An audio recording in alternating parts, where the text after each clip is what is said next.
Here we go. Greetings, everybody. Bob Lusk, Pond Boss here. I'm going to set this thing up here and see if I can be able to watch it on my laptop. That way I can turn the phone around and you guys will be able to see everything like it should be.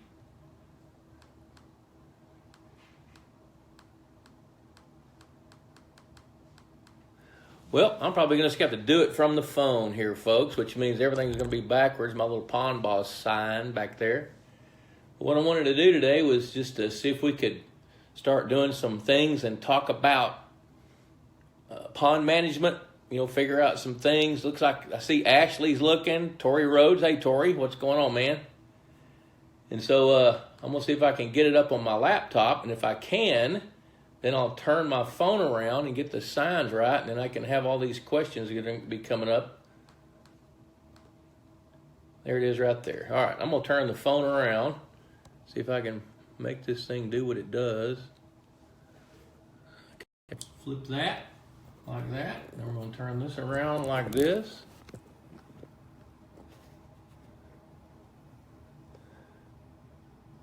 Oh, there's a Dr. Pepper.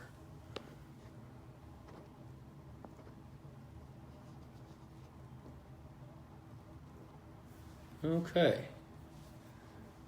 I think that's going to work just fine.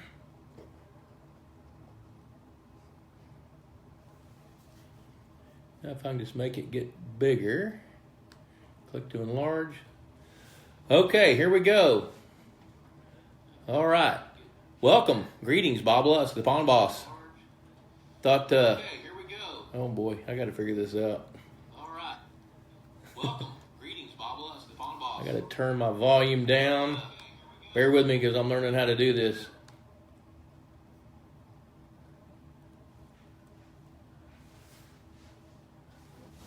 Okay, can you hear me talking? Can you guys hear me talking? Mute your computer. Okay, I just muted my computer. It's muted. So can you hear me on the phone? Okay, tell you what I'm going to do. I'm going to turn this thing back around until I learn how to play this game a little bit better. And I'm going to hit it right there. And there we go. And I'm just going to operate off the phone. Okay, here we go. Now, if anybody's got questions, please pitch them at me, and we will sure talk about it. If not, I'm just going to start talking about pond management stuff. But first, I'm going to tell you, those of you that aren't Pond Boss subscribers, here it is backwards. Osbond or something, but it's really Pond Boss. Hey, Chris Blood, glad you're there. Michael Mother's Ball, glad you're here. Happy New Year to everybody. So here's what I want to do. I just want to start talking about pond management stuff. And if you have a question, put it up there. I see Sean Banks is checking in. Hey, Sean. Hope everything is going on. You guys aren't freezing your tails up there in Midwest. Let's see, here we go. Tori Rhodes says, what types of bait fish besides the normal shiners and shad have you used or experimented with in sport fish ponds? I'll tell you what, I'll take you through that here in a minute. The things I wanted to do tonight, just kind of as an introductory shot into this Facebook Live, is to start talking about just general fundamental pond management things.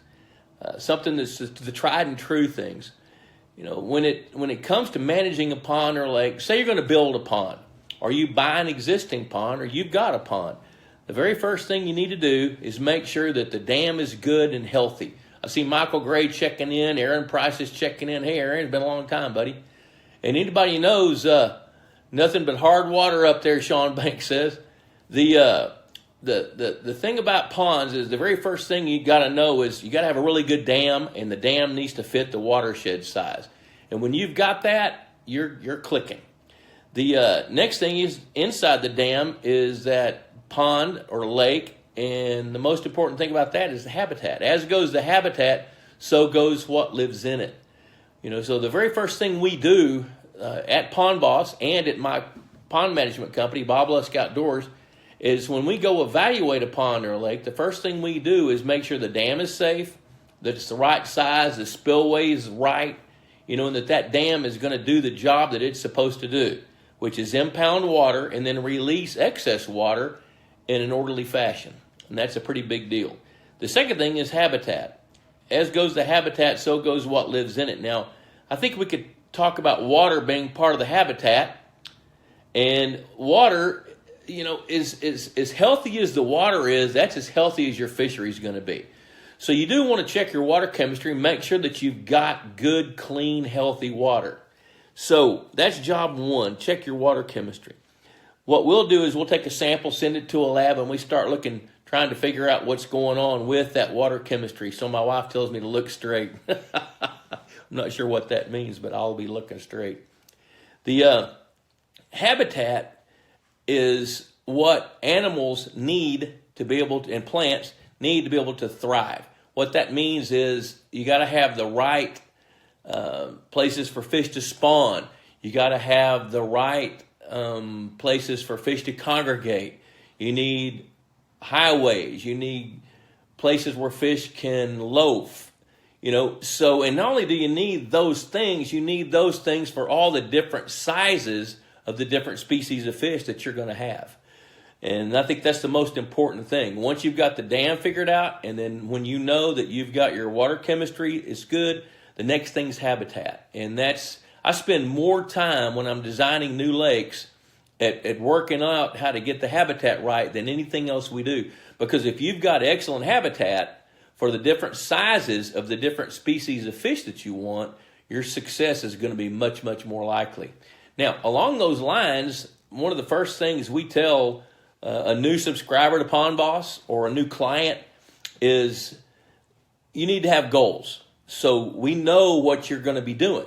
If you say, well, hey, Bob, listen, we just bought this piece of land. We got a 3-acre pond on it, and the grandkids are about 6 or 7 years old now, and we really want them to be able to catch some nice bluegills or some nice brim and some really nice bass. Well, that's one thing. But we also have people say, hey, I want to grow the biggest bass we can.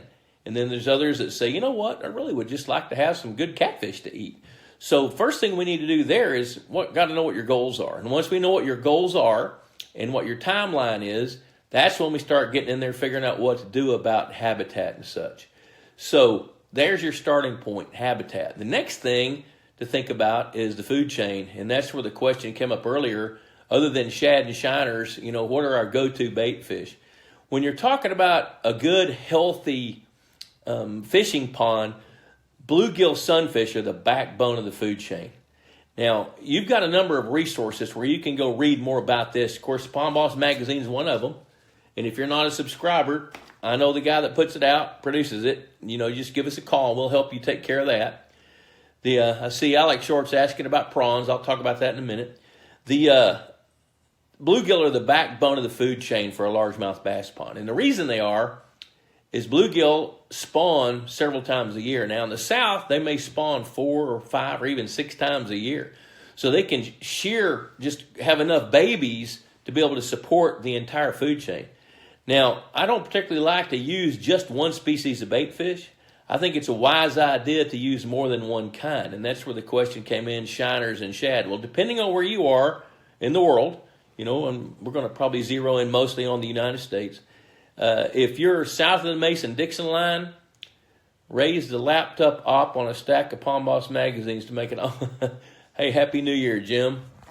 All right, Jim Liner's checking in. So, different species of bait fish are a good idea. Bluegill are the backbone. Now, fathead minnows. I was giving a speech one time a couple of years ago at a feed store over in Mineral Wells, Texas, and one of the guys says, well, hey, I've got a pond where the fish aren't growing very well. My bass are just all, 10 to 12 inches long, little bitty things. And so I bought 100 pounds of fathead minnows and put them in there. Was that a good thing to do? So no, it really isn't.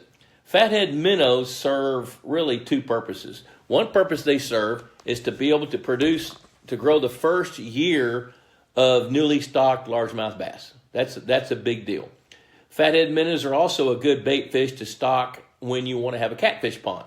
They're a good supplemental forage. But fathead minnows in an existing bass pond, not a good idea. The fathead minnows, the question the guy asked me there at that feed store in Mineral Wells, I asked him, I said, how much did you pay for those minnows? He said, well, they were $10 a pound. So I said, wow, you know, $10 a pound, that's quite a bit. So you ended up paying $1,000 for 100 pounds of fatheads. Now here's a take-home point for you. It takes about 10 pounds of bait fish for a bass or other game fish to gain 1 pound. 10 pounds of bait fish. So if that's the conversion rate, and he just got through spending $1,000 on fathead minnows, wasn't a good investment. That means he's going to be able to grow, well, let's do the math. 100 pounds of fathead minnows at 10 pounds to gain 1 pound. Good gosh, he spent $1,000 to gain 10 pounds of largemouth bass. So that's not good. Ovid Miller asked, what will this 20-degree weather do to my threadfin shad? Ovid, it's good to hear from you, buddy, down there in South Louisiana.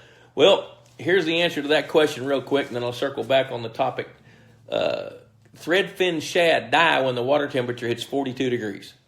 So if you've got 42-degree water, they're going to die. Now, chances are that your water temperature is not going to drop that low because your temperature is not going to be low enough to get the water temperature down that low. So I'd say in South Louisiana, you're fine. Going back to the fathead minnow analogy a while ago, the guy said, well, what would have been a smarter way to spend that, spend that $1,000? I said, well, I think you probably should have bought a Texas Hunter feeder and some Purina fish food and feed the fish. Because if he'd have fed his bluegill, he could have bought a really nice feeder for $650 to $700, and $300 worth of fish food would have lasted him a year for that pond. And then he'd had a feeder at the end of the year.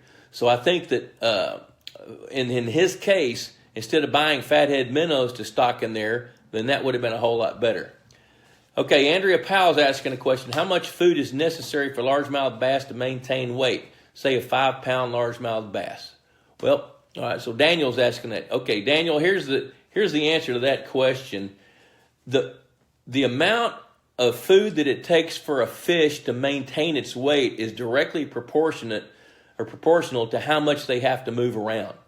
Now, I know you've got a 66-acre lake in Maxton, North Carolina, as I recall, because you've been on the Pond Boss Forum. Then the more habitat you have that congregates the bait fish and allows bass to congregate to minimize the amount of time distance they have to move, then it doesn't take a whole lot. It takes maybe 2 to 5 pounds of bait fish for a bass to maintain itself over the course of, a month when the water is warmer. Of course, fish are cold-blooded, so it doesn't take as much to maintain their weight in the colder months as it does the warmer months. So in order to make them gain weight, it's about 10 to 1, but to maintain their weight, they got to eat probably 1.5 to 2 pounds of food to maintain their weight over the course of a month, probably, depending on how far they have to move. Those fish that have to move long distances, well, here's a story. We radio tagged a bunch of fish with South Dakota State University in a Texas lake that the habitat had deteriorated. And we put radio tags in 40 different bass. There was one bass that moved 2 miles every day, and that was a 7-pound fish. She was long and lean. It took a lot just for her to maintain her weight, and she didn't gain a lot over a couple of years, 18 months or so that she was tagged. On the other hand, we had some fish in there, one fish in particular that didn't move more than area of a football field. This is a 125-acre lake. That fish was rotund. It was big. And it didn't take as much to maintain its weight because it wasn't nearly as active.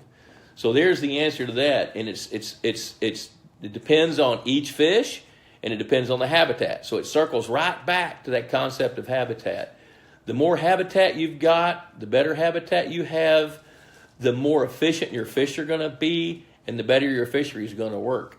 Going back to the questions about forage fish, on the fathead minnow question, remember the fathead minnows, they just have 2 primary jobs. One is initial stocking of a newly built or newly renovated pond to promote the first year and a half's growth of newly stocked largemouth bass fingerlings, little bitty fish. The other reason is to use them as a supplemental forage fish for a catfish pond. Bluegill are the backbone. Redear Sunfish, they're a good choice in much of the country. Now, they don't do quite as well in a corridor from, say, just south of Oklahoma City, going over toward Memphis, Tennessee, toward Nashville, up to, say, Wichita, Kansas, and through the middle part of Missouri. I think the water gets a little bit too cool for them in some cases. Now, once there's ice, they seem to survive pretty well under ice. Sean Banks might want to chime in on that here, because he works up in northwestern Missouri and northeastern Kansas and that area, southern Iowa. But my experience has been that the Redear Sunfish thrive in warmer water, but they'll survive in cold water under ice, because the water doesn't get as cold on the bottom under ice as it does in ponds that don't necessarily ice over. Other forage fish in the south, I love threadfin shad. But keep in mind, just like I told Ovid a while ago, if your water temperature hits 42 degrees, threadfin shad are going to die. And that doesn't mean you shouldn't use them. I think sometimes it's a wise idea to use them. Go ahead and make sure that you got them going on, because they spawn so prolifically that they're a good addition. And like I say, where we are in North Texas, 3 out of 5 winters, they're going to survive. They're going to do fine. That 4th and 5th winter, you're going to have to restock them in the spring. But that's not necessarily bad because of what you get out of it. You get a whole lot going on there with threadfin shad. Now, keep in mind that one of the things, if you're going to be managing a pond, it's incumbent on you to learn as much as you can about each different species of fish as you can. You need to know about threadfin shad. You need to know how they spawn, how do bluegills spawn, how do bass spawn, how do red ear sunfish spawn. As much as you can learn about that, that's as successful you're going to be.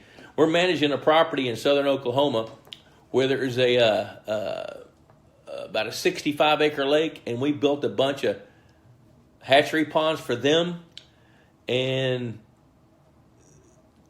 we put in 4 hatchery ponds over 2 acres of water. We harvested 40,000 baby bluegills out of those hatchery ponds. Let's see, Matthew Pierce is saying, is there an advantage of adding some fathead minnows to a frozen pond in the winter? The only advantage to adding some of those in a frozen pond is you're chumming your fish. So what you can do, the advantage to using fathead minnows into a frozen pond in the wintertime, is you're coaching your fish there's a food trough right there. So I think it's a good idea to use them if you want to try to congregate fish to be able to attract them where you can catch them. Sean Banks says, Red Ear do really well up here and we can grow to great sizes, but they always seem to maintain themselves at low densities. Bluegill is the better choice if forage is the goal. I agree with that. I see what you're saying. That's exactly right. Red Ear, we look at red ear as an insurance policy. They're not the primary forage fish by any stretch of the imagination. They spawn at a different time than bluegill do. Bluegills spawn in the Midwest probably 3 or 4 times a year. Where we are in North Texas, we're going to see them spawn 4 to 6 times a year. I guarantee you here in another 4 or 5 weeks, if we have a few bluebird days here in North Texas, Central Texas, where the temperature gets up in the 80s for 5 or 6 days, we'll get a bluegill spawn. It's not unusual to be electrofishing or sampling ponds early in March and come across little bitty bluegills about a 1/4 to 1/2 an inch long. That's really common. So bluegill are the backbone. Red ear are an insurance policy. Now the red ear sunfish, something you need to know about those is in the South they call them shellcrackers. And the reason that they're called shellcrackers is they've got these 2 bony pads in the far back area of their throat. And so they'll pick snails and crustaceans and crunchy bugs, and they can crush them, and they feed differently. They feed differently in the food chain than bluegills do. I've seen ponds where the bluegill thrive and the red ear don't. And I've seen ponds where the red ear thrive and the bluegills don't. Let's see, here we go. I just see a question coming up. There's a pond. It's already kind of going off. Is it okay to put Christmas trees that has no structure in a pond in a local park lake? Yes, it is. Now, here's the deal about putting Christmas trees in, is they're going to deteriorate. After about 4 or 5 years, most of what you're going to have left of a Christmas tree is the trunk and the biggest limbs. That's the big deal. Let's see, if I put fish attractors in, hadn't caught a fish yet. If you've got really, really good fish populations and there's no structure and you add structure, they flock to it. and they flock to it fast. I want to circle back to the Christmas trees. These questions are scrolling past me faster than I can keep up with them a little bit. The Christmas trees, I think they're a good idea, especially if you can make them stand up. If you can make them stand up, they're going to last longer. Put them in water where the top of the Christmas tree is at least 3 feet underneath the surface. And if you can make them stand up, man, that's even better because they'll last longer. The needles will come off the Christmas trees pretty quick, but the little limbs will deteriorate after about the first 18 months. And after about 4 to 5 years, all you've got left is a trunk and the biggest limbs. Steve Ziegler asks what about golden shiners? My opinion on golden shiners is they're a good choice in ponds that have a tendency to draw down. And the reason is golden shiners are also predator fish, limited by their mouth size. So they're pretty notorious for robbing nests. So in my opinion, they compete with bluegill for space and they compete in the food chain. Another little bitty drawback to golden shiners is after they've spawned a couple of times, they've got an ovarian parasite that hits them that causes their reproduction to plummet. So they don't reproduce nearly as much in their second, third, or fourth year. And they're really quick. You know, the reason I like them in ponds that draw down, when the pond sucks down lower and the fish congregate, they can feed on golden shiners. And then when it fills back up, young shiners can replenish themselves. I think that's a good deal. Going back to the question about where the structure was put in, but you're not catching any fish off of it, that's not the structure's fault. That's got to be something to do with the fish population. Either they've got something they like better, or your fish population is low. So in that case, I'd want to know a little bit more about your fish population.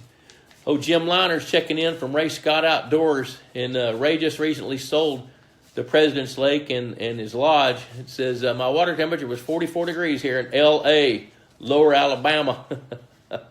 Yeah, well, I believe that. That's pretty cool. I mean, Jim, if your water temperature hits 42, be looking for threadfin shad coming to the surface. As a matter of fact, don't be surprised to see seagulls working it over even right now if it stays that way. Tori Rhodes is asking about prawns. You know, there was an article that came out, I don't know, 2 or 3 years ago in Bassmaster Magazine about La Perla, and I've consulted with the guys at La Perla. Dr. Schwartz is the guy that owns that. I helped him when he first started building those lakes. You know, the fisheries biologist in me is just, it kind of wants to poo-poo off the prawns. And the reason is I could see them being used as a supplemental, you know, prey fish. But I don't know that they're going to be, that they're, here's what you got to remember. As goes the habitat, so goes what lives in it. Down there where he is in South Texas, there's quite a bit of bushy pondweed and other plants. They've got pretty much a 350-day growing season down there, a 365-day growing season down there. And that being the case, that means he's got quite a bit of habitat where prawns can live. So these freshwater prawns, Macrobrachium rosenbergi, they could be a good choice if you have the habitat for them. Now, keep in mind that here's a good thing to know, and I'm going to kind of try to run a parallel course here. The when a bluegill spawns, for example, the baby bluegills weigh about 12,000 per pound, and if we can keep them alive just for 45 days, they're 30 per pound. So you can see, circling back to that 10 pounds of bait fish for a pound of gain. If we can keep those forage fish alive long enough to become significant enough to become more than just a snack, then we've got a good food chain and our game fish are going to grow. So I think the same principle is going to apply with freshwater prawns.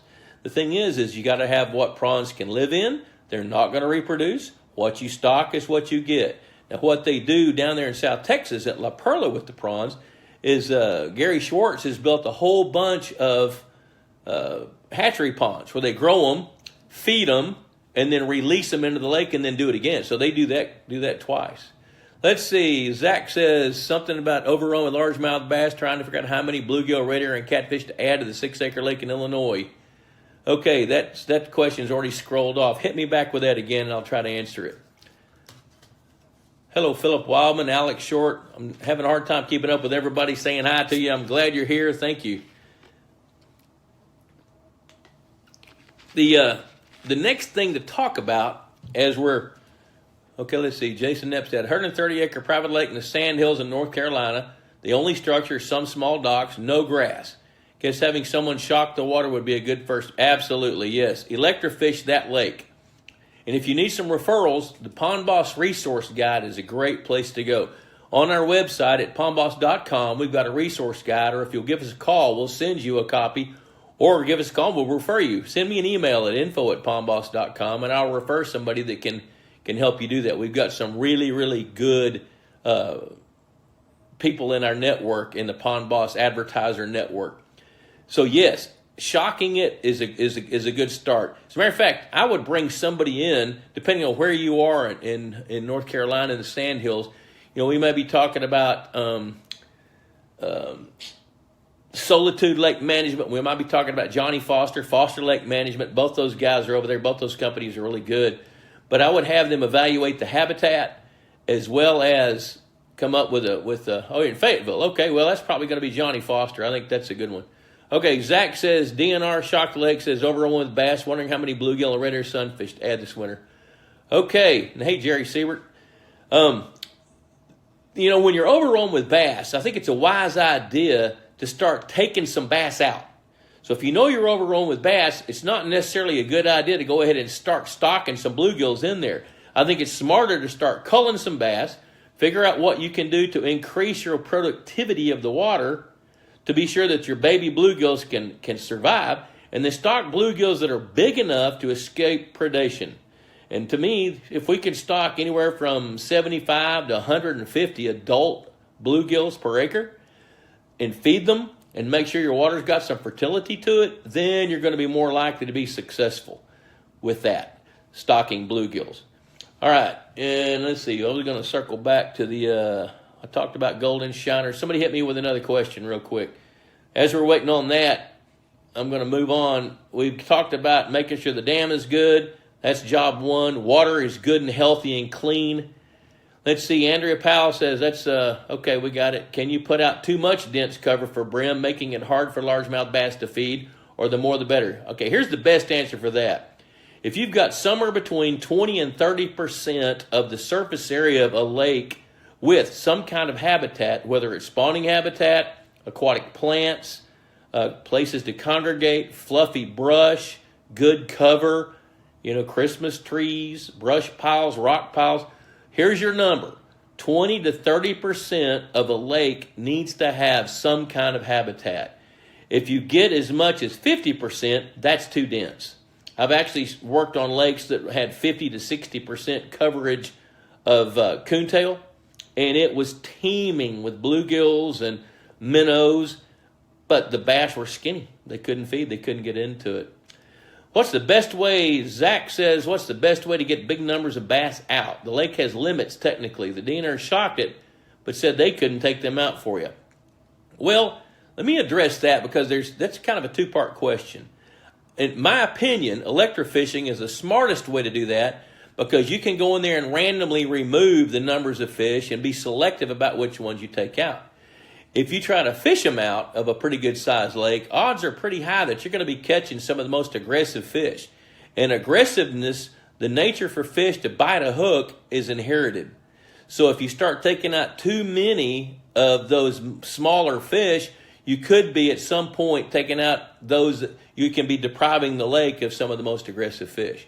So I think a combination of angling as well as bringing somebody in to electrofish it.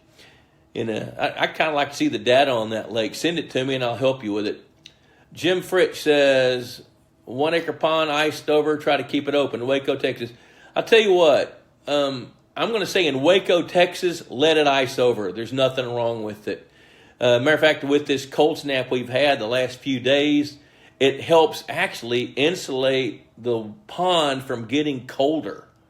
If you think about it, when you're in Texas and you've got no ice on a pond, and you get one of those blue northers coming across from Wichita Falls with nothing to stop it but a fence, then you end up with water that can chill down to 33 degrees. But when you're up in the Midwest, you know, the Mason-Dixon line up southern Kansas, northern Oklahoma going north, and you've got a layer of ice, it's actually insulating the cold water, the cold temperatures from cooling the water down even more. So I'd say in Texas, don't worry about aerating and keeping the ice off. Now, here's the caveat to that. When you get up north and you've got a thick layer of ice and sitting on with snow on top of it, that's a whole nother question. That's a whole nother situation, because then you're running the risk of a winter kill. In Waco, Texas, you're not running a risk of winter kill. Let's see. Jerry says, how do you get rid of domestic Canada geese that have overtaken your pond? Well, you can introduce them to their Second Amendment rights during hunting season. You know, and we've got an advertiser called Away with the Geese that puts out a laser that spins around. And if you set it right where you hit them in the eye, then, you know, they'll go with that. The other thing is to have a dog that chases them. The main thing is get rid of them, make them go. Hey, Jeff, good to hear from you. How's everything in Innsbruck? Hey, you know, tell Chris Chavetta hello. Sound like you guys have got some good things going on there. These guys up in Innsbruck, Missouri, are on a Christmas tree drive themselves. They're collecting Christmas trees right now, and they've got some methodology on how to get them into the water. I wanted to go back. We've talked about water chemistry. We've talked about the right size dam and the right size spillway. The dam's job is to impound water and release it in an orderly fashion. Then we talked a little bit about the habitat. You know, habitat's the biggest deal by far. And really these things in order. It's the dam, it's water chemistry, water quality, then habitat, food chain. You got to have a good, healthy food chain. Let's see, we talked about shiners. We got that. Diversifying the food chain. We talked a little bit about that. Then the next topic is genetics. You know, when somebody calls me and they say, hey, pond boss, I want to grow the biggest bass on the planet. Well, you got to have the right genetics to do that. So, I do think you need to pay attention to genetics. Looks like Zep showed up from the Pond Boss Forum. Hello. And John H. Krause, frozen in up there in Illinois. Glad to hear you're out and about. Genetics is a big deal. You know, right now, one of the things going on in the last few years is with the way that the feed companies are working to increase and improve feed quality, we're starting to see some bluegills grow huge. Good gosh, over at Richmond Mill Lake, not far from Fayetteville, North Carolina, for the guy that was there a while ago. This is near Laurinburg, North Carolina. We've grown some bluegills in excess of 3 pounds, and lots over 2 pounds. And it's directly related to the genetics of those fish, the habitat that's in that lake for them, and feeding, a really healthy feeding program. Tyler Clark says, I have a 1.5 acre pond in North Texas and have been culling a lot of crappies the last 2 winters. Is this a good idea? Absolutely it is, depending on your goals. If your goals are to have a good, well-balanced, healthy fish pond, crappie, here's the problem with crappie in small waters. When you talk to most fisheries biologists, I know Sean Banks is here. I saw Stephen Barden chime in a while ago, or come in. The crappies, you really need 20 acres or more to have a good, healthy crappie population. The problem with them is they're inconsistent spawners. We don't know if they're going to spawn and how often they're going to spawn and how many they're going to have. Plus, they spawn first every year. So their babies can turn around and eat the babies of all the other fish coming off the nest. And since they're a predator fish, they make a living eating other fish, then the odds are pretty high that at some point they're going to dominate the fishery. And I'll never forget that. I mean, I've seen so many ponds where the crappie are so overcrowded, they're no thicker than a postage stamp and might be 7 years old and 4 inches long. Okay, gorilla bass, I saw that. We're going to come back to that in a minute. Lake Vilbig, Alcahutek. It's a different section with different water depths. Will the threadfin shad find the warmer, deeper water? Will they stay put in whatever section they're in?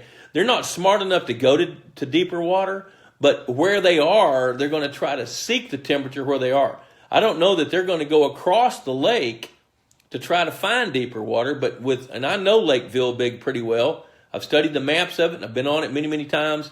That lake, where we are right now, Al, I got a feeling that you're going to lose some threadfin shad, But it won't surprise me either if you get into the early part of April, later part of May, and you see some spawning that just happen to be in the right place at the right time.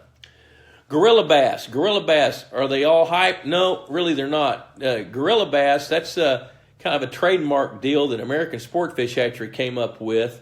Their F1 tiger bass, that's really the ones that they push.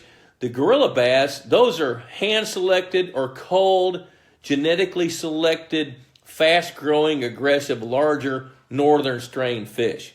Where the F1 tiger bass, over the years at American Sport Fish Hatchery, they have selected, based on growth rates and size, their best Florida bass to breed with their best northern bass. So that's a pretty good idea. Is it all hype?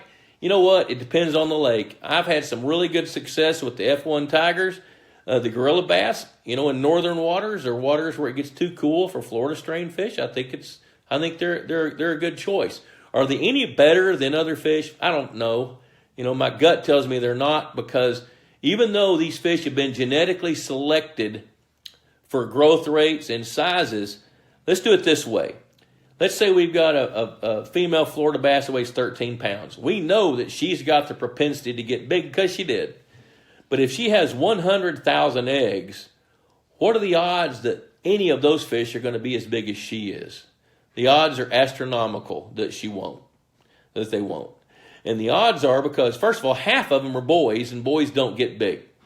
So then my experience is suggesting, and I'm pretty confident what I'm going to say here as well, that about 25 to 30% of the fish will have the aggressive nature and the genetic propensity to get big if they get the opportunity. Now that means they got to have the right amount of food, the right place, the right time, all the time to be able to really get big. And that's a crapshoot. If you think about it, the state record largemouth bass in Texas right now is 18.18 pounds. That fish was caught 26 years ago. Why has that record not been broken? It's not because the state of Texas doesn't have some of the best genetics anywhere in the United States to grow big largemouth bass. It's not. It's because the odds of the fish that have all that are low to be able to get to be big. Zach's asking another question. He says, would putting a feeder on the 6-acre local lake be a good idea? Absolutely would. Now, on that lake, if you're culling bass, and in that lake, I'd be saying to take, if you can take 20 to 25 pounds of bass per acre, and you've got bluegill that you can feed, you're going to be feeding the bluegills. Bluegills are going to thrive on fish food, and if you feed them, what's going to happen then is they're going to be able to reproduce better, and their growth rates are going to be good. Let's see, I already missed that last question. Let's see, if I have a 2-acre pond, Brent Wilson saying if I have a 2-acre pond with the majority of the population at 14 inches and below bass, I've been pulling out 20 to 40 pounds for the last 4 years. Would fertilizing the pond help to increase it? Where's the pond? Would it help increase? I'll tell you this, if you're in the South, fertilization can increase a pond's ability to produce fish 4-fold. And if you add a feeder, that can help too. So anything you can do to increase, now fertilizing the pond, now keep in mind when you're fertilizing a pond, what you're doing is you're putting fertilizer in the water to promote microscopic plants and animals. If you can do that, then that's the base of the food chain. And the base of the food chain helps those little bitty bait fish to survive. The question a while ago was, what can we feed red ear? Well, there's not too many feed-trained red ear sunfish out there, so they're going to make a living off of crustaceans. So if you've got a pond with some aquatic plants in it, odds are pretty good that you're going to be able to grow some red ear in it. Hey, Matt Rail, glad to hear from you. Should I let algae go or try to control it? If algae's not bothering you, leave it alone. The time you need to control it is if it's covering more than 25 or 30% of a lake and it's getting in your way. If it's getting in your way, it's a problem. What's the best environment to spawn smallmouth bass? Smallmouth bass like to have gravel beds, 18 to 24 inches in diameter, with rocks around it, and a log not too far away, not far from aquatic plants. So when the little bitty baby smallmouth come off the nest, they like to get up in shallow water and begin to feed on bugs and little things like that. So that's a good way to do smallmouth bass. Try to keep largemouth bass out from where you have smallmouth bass ponds. Hello, Mike Rivers. Good to see you, buddy. Glad you're here. Somebody throw some more questions at me. We were talking about genetics. You know, back in the 80s, I started using Florida largemouth bass just so we could see, you know, how many great big fish we could grow. And, probably by about the 4th or 5th year, Stephen Barden says, Bob, what do you think the most common mistake pond owners make in the beginning and long term? By far, in my opinion, Stephen Barden is with Texas Pro Lake Management, outstanding fisheries biologist with a great business going on here. In my opinion, the most common mistake pond owners make, they don't take care of habitat. Habitat's a big, big deal. I think that's the number one problem, because you can't money whip a pond if you don't have the right habitat. You can try to make a pond something that it isn't by spending a lot of money on it, but if you don't have the right habitat, it ain't going to matter, because it ain't going to work. And my wife says, could you submit my question? My pond is dropped several feet to expose the banks to the cold in order to reduce duckweed. How long will the banks? Somebody's asking Debbie to ask me the question. Okay, you don't drop the water level to kill duckweed. Duckweed's a floating fish. A floating plant. This is from Fred. Okay. Debbie says from Fred. Okay, you can't kill duckweed by dropping the elevation of a pond. If you wanted to try to kill some rooted aquatic plants, such as some of the pondweeds, then you can drop the level of a pond and they'll freeze out. But I don't think it's that efficient, because plants can reproduce in so many different ways that once it fills back up, it'll work. But if you wanted to get rid of duckweed, that ain't going to be it. Hey, Vic Stain, we did have good holidays. No, I don't want to be up there. Justin just got back, and he said it was minus 28 where you guys were, the coldest place probably in the world several days ago, so no thanks. Going back to the Florida bass question, the landowner that I had then, I'd go electric fish the lake and shock up these 8 to 10 pound bass, but he couldn't catch them. Well, by about 86, 87, 88, we'd been stocking them for quite a bit of time, several years, and we were shocking up some big fish, but we were starting to get more and more concerns from clients that they couldn't catch the fish.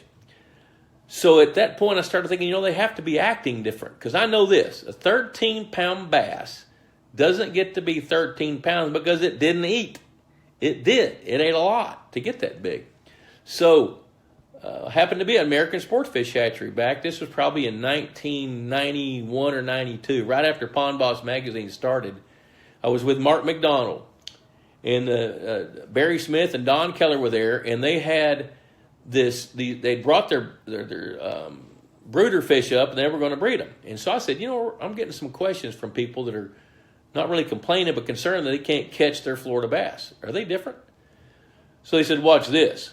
So Barry goes over and he gets a bucket with a bunch of golden goldfish in it, little bitty ones, probably about 2 to 3 inches long, and he threw 5 or 6 of them in this tank that probably had 150 big Florida bass in it, and they didn't move much. They just turned around, kind of faced that goldfish, came up, sucked it in. They said, now watch this.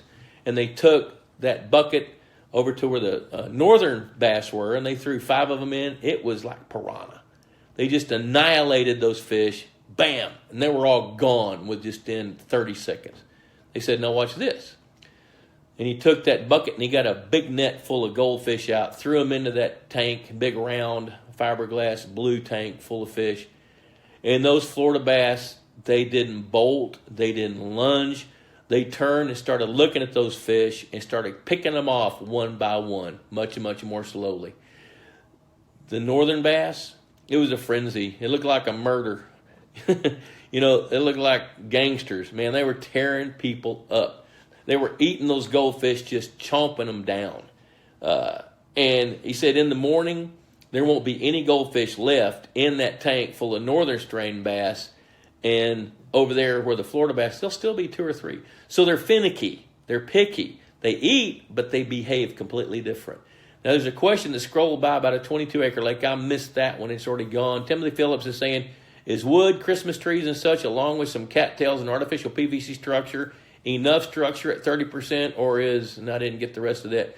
As long as you've got diversity of habitat and you cover all the needs of habitat, from spawning to congregation points to loafing to highways, etc., then that's enough. And when you've got PVC and cattails and Christmas trees and all that, that's a good idea. Jason Nepstad, no, I already scrolled by and missed it. Hit me with it again. Chris here says, after carp spawn, if I would drop the lake 2 to 3 feet, would that be enough to halt the hatch? How deep do they put their eggs? No, it's not deep enough. The way that you interrupt carp from gaining a foothold is to have something that will eat the little bitty carp, which means you need a good predator fish in there. In most cases, that's largemouth bass. Now, if you've got a pond, depending on how big it is, that is just head over heels full of carp, it's probably a smarter idea to eradicate them and start the whole thing over. And that's how I would handle that. But I've got a lot of lakes under management that I've had for a long time, where I've got one in particular that I'd worked on 5 years before I ever saw one, you know, and then there they are. But they're not a problem because the bass are keeping their numbers down. I saw Trana Madonna there. Hello, Trana and Randy. Jason Nips at our lake has no grass. Should we try to get grass growing, and will it help clear up the water and promote oxygen that will help bacteria eating sediment? The answer to that is yes. You should, I'm a big fan of native aquatic plants for your part of the country. So if you've got some good pond weeds that are healthy for where you are, will they help clear up the water? Some plants can, because they'll glean the nutrients and glean the whatever turbidity is in the water. But you got to be careful because there's a balance there. If you got a lot of shallow water, when you start giving up the turbidity to get clarity, then you start getting plants and you can trade problems. Now, plants photosynthesize during the daytime, so they produce oxygen during the daytime, but then they use it at night. You know, so as long as the water's above the thermocline, the water is going to absorb a lot of oxygen from the atmosphere, as well as get oxygen from the plants as they photosynthesize. So your bacteria above the thermocline are going to be healthy. That was a good question. That was a real good question. Okay, circling back on the Florida bass, if you want to grow really big fish, you got to have Florida bass. Now, how far north will they live? The jury is out on that. I know that I've watched them die. I remember the winter of 1983-84 here. Up until this little cold snap we've had, that was one of the hardest cold snaps we've had across the entire nation. There were Florida bass killed all the way down to the Rio Grande Valley. Now, I don't think it was so much about how cold the water got as much as how fast it got there. I think that was the big deal. It got cold really, really, really fast. So I think that's part of what did it. The fourth concept, okay, Eric Wilson. We got a 22-acre pond in far west Kentucky, clay pit pond with clear, deep water. Spring-fed, doesn't freeze, good bass and crappie spots. What would take it to the next level? What will take it to the next level is based on your goals. If you will have a good harvest program and make sure you got the best genetics. If you need to improve habitat, improve habitat. Now, if I knew your goals, I could be real specific about it. The habitat's number one. If we know we've got good clean water, which sounds like you do, and the reason you have good bass and crappie and spots is because about 90% of the fish live in 10% of the water on any given day. The difference is that 10% changes with the seasons. So I think if you will keep some good catch records, study those catch records, get on pondboss.com, go to Ask the Boss forum, send us some questions, get on there and meet some guys that can help you. Then you can get some real specific things on what it would do to take it to the next level. Timothy Phillips says, would you recommend pond dye or not? It's, I would recommend pond dye if you're not too concerned about the food chain. If you wanted to do it this time of year to inhibit the growth of aquatic plants. But keep in mind what pond dye does is it filters the UV rays of the sun out of the water. And that's what microscopic phytoplankton and zooplankton have to have. is they got to have sunlight penetrating in the water so they can grow. Same thing with aquatic plants. So a pond dye this time of year can be okay if you want to prevent algae and you want to prevent aquatic plants from growing, especially in southern waters. That can be a good idea, but it needs to dissipate and be gone if fisheries management is important to you. If you really want to grow some fish, you need some fertility in the water. Here's one thing, another thing that's real important. When a baby fish is first hatched, remember earlier, those of you that were listening early on, they're about 12,000 per pound. And if you think about it, that's little bitty. You know, they're not that big. And when they're that big, their mouths aren't that big. They glean their food from the water. And remember, when a baby fish is hatched, its egg is its nutrition. That's all it's got to be able to live off of is its egg yolk. Once it absorbs that, it's got no body fat. So it's got to have something to eat. And those little bitty fish are either going to graze it off of plants or they're going to glean it from the water. So fertility is a good idea to increase the survival rates of your little bitty fish. Now, those of you in northern waters, check that, because what that can do, if your water's too fertile, that can lead to problems later on. We need to talk about that, on another time. The other and one of the most important aspects of this fisheries management stuff, and we're almost out of time, we got 9 more minutes, is harvest. You really want good harvest. And your harvest, look at your pond like a garden. You're going to grow a crop, and at some point, you need to be taking some fish out. Now, which ones do you take? Well, that's based on your goals. If your goals are to grow trophy fish, you keep the big ones in there. If your goals are to have a good, healthy fish, then you selectively harvest a wide range of different kinds of fish. When a pond is first stocked, the forage fish are here, and then you stock your game fish, and over time, they kind of equal out. When the game fish get ahead of the forage fish, they're going to begin to decimate that forage fish population. So at that point, you really need to be taking out some game fish. Typically with a bass pond, you're culling some fish by about the 3rd year. And you're culling the babies. The original fish that you stock, they deserve the right to die of old age. Now, if you want to take some males out that you stocked originally because they're not going to get very big, that's good. Jason Nepstad says, corkscrew grass, I was told, is good for the Fayetteville area. Stays short. Well, I'm a little embarrassed to tell you, I don't know what corkscrew grass is. If there's another name for it, I could tell you. It's good for, I'll tell you this. Here's what I'm going to tell you. In the Fayetteville area, Fayetteville, North Carolina, your water is tannic. It's acidic. It's black water. So the kinds of plants that are going to grow there are going to be bladderwort. It's going to be some of the pondweeds. It's going to be 4 or 5 different native species. Good native species of plants are a good idea. Tory Rhodes says eelgrass. I'm all over eelgrass. That's one of my favorite ones. If you can get eelgrass and you can plant it and protect it long enough for it to establish, that is an outstanding one. Spiral eelgrass is great. So that's good. Yeah, if you can get eelgrass, I'd be all over that. Go get it. Plant it in water 18 inches to 2 feet deep, and then put, if you want to put a chicken wire cage around it so the turtles can't snip it off, just to see how well it'll grow. Now, I wouldn't go out and spend a whole lot of money buying that stuff. I'd go get some to see if it will take in your water. And if there's some growing in ponds nearby, then it's probably going to grow in that one. So yes, eelgrass, American pondweed. Some of the pondweeds are really, really good. Well, let's see. It is 7:24. Anybody got any more questions? Timothy, glad to hear you say that. Thank you. Bruce Condello, this is quality information. Hey, Bruce, we'll get you on as a guest one of these days. You want quality information? Bruce Condello from Lincoln, Nebraska. Jim Fritsch, what kinds of grass do you recommend for Waco and Central Texas?